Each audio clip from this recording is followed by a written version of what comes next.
मंचावर आसनस्थ युवकांचे प्रेरणास्थान, महाराष्ट्राला गेली 5 वर्ष ज्यांनी प्रगतीवर आणि पुढे आणलं असे माजी मुख्यमंत्री आणि महाराष्ट्राच्या विधानसभेचे विरोधी पक्ष नेते श्री देवेंद्र फडणवीसजी, या मीरा भाईंदरच्या महापौर आदरणीय ज्योत्स्ना हसनाळेजी, श्री रवींद्र चव्हाणजी, श्री निरंजन डावखरेजी, श्री मिहिर कोटेचाजी, श्री हसमुख गहलोतजी उपमहापौर, श्री अशोक तिवारीजी, श्री प्रशांत दळवीजी, दिलीप जैनजी, वंदनाताई पाटील, सुनीता भोयर, डॉक्टर विजय राठोड जे आयुक्त आहेत तिकडचे, आणि दिलीप ढोले जे अतिरिक्त आयुक्त, आणि इथे जमलेले सगळे मीरा भाईंदरचे माझ्या भगिनींनो आणि बंधूंनो, माझ्यासाठी हा दिवस फार महत्त्वाचा आहे. कारण की आज माझ्या मुलीचा वाढदिवस आहे आणि तिच्या वाढदिवसाला तिच्या आजोबांच्या नावाचं दालन बनतंय. मला वाटतं ये सोने पे सुहागा ही हो सकता है.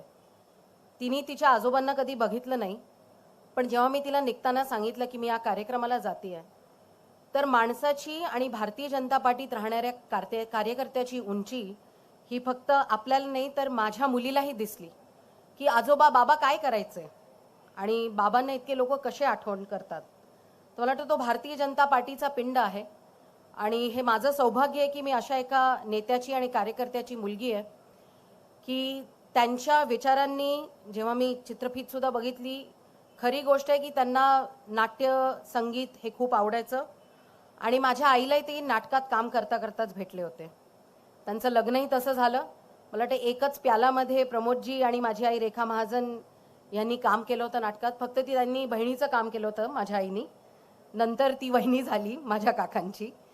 पण त्यानुसार एक वेगळ्या विचारांनी आपण प्रत्येक राजकीय पक्षातल्या नेत्याला फक्त राजकीय एका दृष्टिकोनातून बघतो, पण जेव्हा त्याला सगळ्या सर्व गुणातून बघतो, जसं प्रमोदजींना आपण बघतो, प्रमोदजी फक्त चांगलं भाषण नाही, the best skill manager of Bharatiya Janata party, दुसऱ्या पक्षात असलेले संबंध, येणाऱ्या पिढीत भारतीय जनता पार्टीची पुढची पिढी कशी पुढे जावी यासाठी भारतीय जनता पार्टी आणि भारतीय जनता पार्टीच्या मार्फत लोकसेवेतून लोकांचं काम कसं व्हावं, मला वाटतं हे प्रमोदजींनी प्रत्येक कार्यकर्त्यांना शिकवलं आणि आम्ही घरात थोडं बहुत शिकलो. आणि आज जेव्हा बाहेर खासदार म्हणून काम करतो तर त्याचा प्रत्यय आणायचा प्रयत्न करतो आणि तो प्रयत्न नेहमी चालू असतो.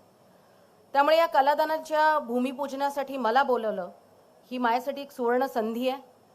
आणि देवेंद्रजींच्या हातून, प्रमोदजींचे मानस पुत्र अशी देवेंद्रजींना नेहमी सगळे म्हणतात आणि ते आहेत, त्या देवेंद्रजींच्या हातून त्याचं भूमिपूजन होते, हे खरंच सोने पे सुहागा आहे. दुसरी महत्त्वाची गोष्ट, आज 68 मीटर टर्न टेबल लॅडरचं लोकार्पण पण होतंय. तर मी मुंबई फायर ब्रिगेड चीफची सून, व्ही रावनची सून आहे. त्यामुळे प्रमोदजींची मुलगी म्हणून आणि मुंबईच्या फायर ब्रिगेडचे चीफ होते व्ही राव, त्यांची सून म्हणून माझ्यासाठी परत एक डबल धमाका कार्यक्रम झालेला आहे.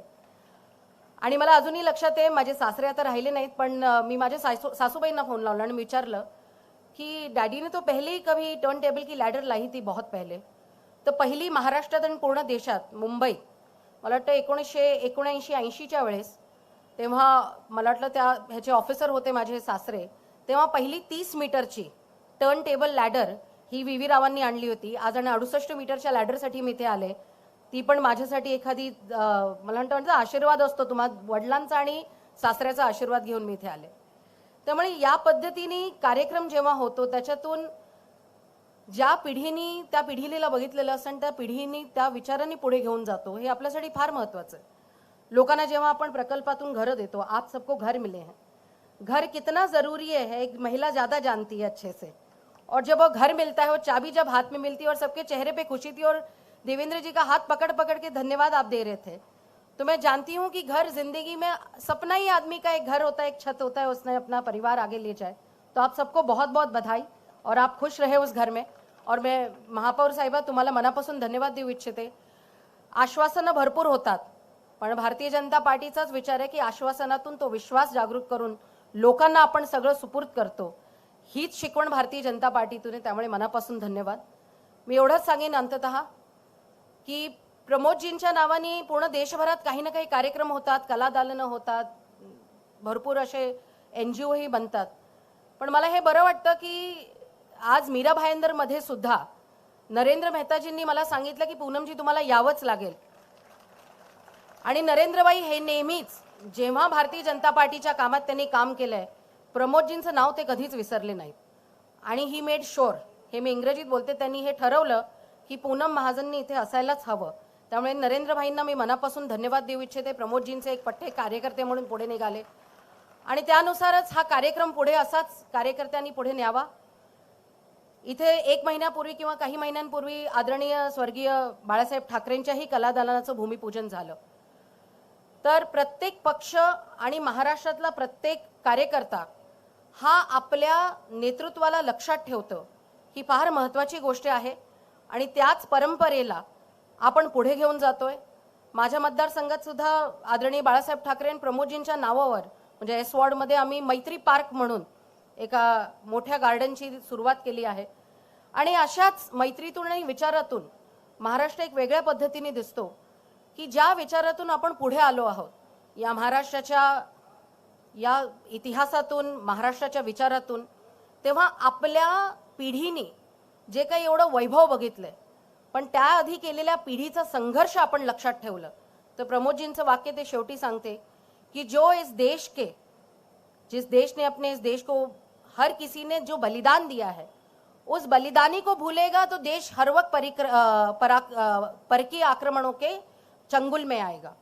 तो मैं इतना ही कहूंगी की भारतीय जनता पार्टी असो, कार्यकर्ता असो, महाराष्ट्राचा प्रत्येक राहणारा नागरिक असो, तो ज्यांनी ज्यांनी बलिदान दिलं आणि या प्रदेशासाठी, या महाराष्ट्रासाठी काम केलं, त्याला विसरला नाही आहे. त्यामुळे याच संस्कृतीची आणि या परंपरेला आपण पुढे घेऊन जाऊया अशी अपेक्षा करते. तुम्हा सगळ्यांना खूप खूप शुभेच्छा. मनापासून या तरुण म्युनिसिपल कमिशनरलाही मनापासून खूप खूप शुभेच्छा. ज्या पद्धतीने तुम्ही आराखडा हा निर्माण केला आहे तो नक्कीच उत्कृष्ट आराखडा आहे आणि येणाऱ्या पिढीसाठी तो महत्त्वाचा आहे. परत एकदा मला इथे बोलवल्याबद्दल मनापासून धन्यवाद. भारत माता की